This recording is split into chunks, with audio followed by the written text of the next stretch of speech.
Bwana maadamu anapatikana, na tumuite maadamu yu karibu nasi.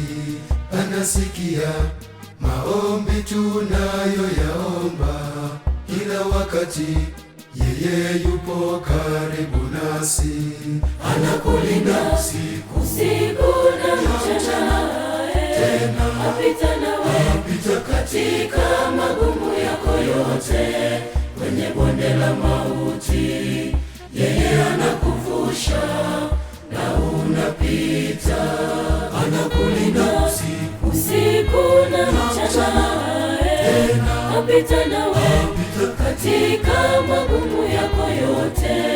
Kwenye bonde la mauti yeye anakuvusha na unapita.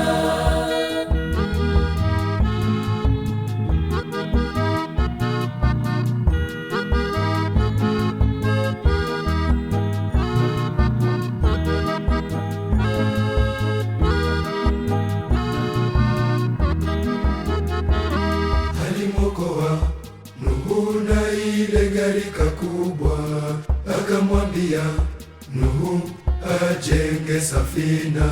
Kupo kwa gharika, Mungu akamkumbuka Nuhu na wale wanyama waliokuwamo kwenye safina.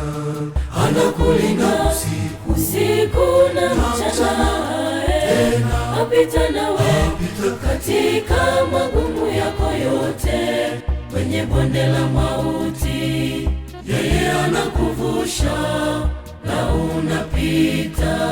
Anakulinda usiku na mchana, tena apita nawe katika magumu yako yote.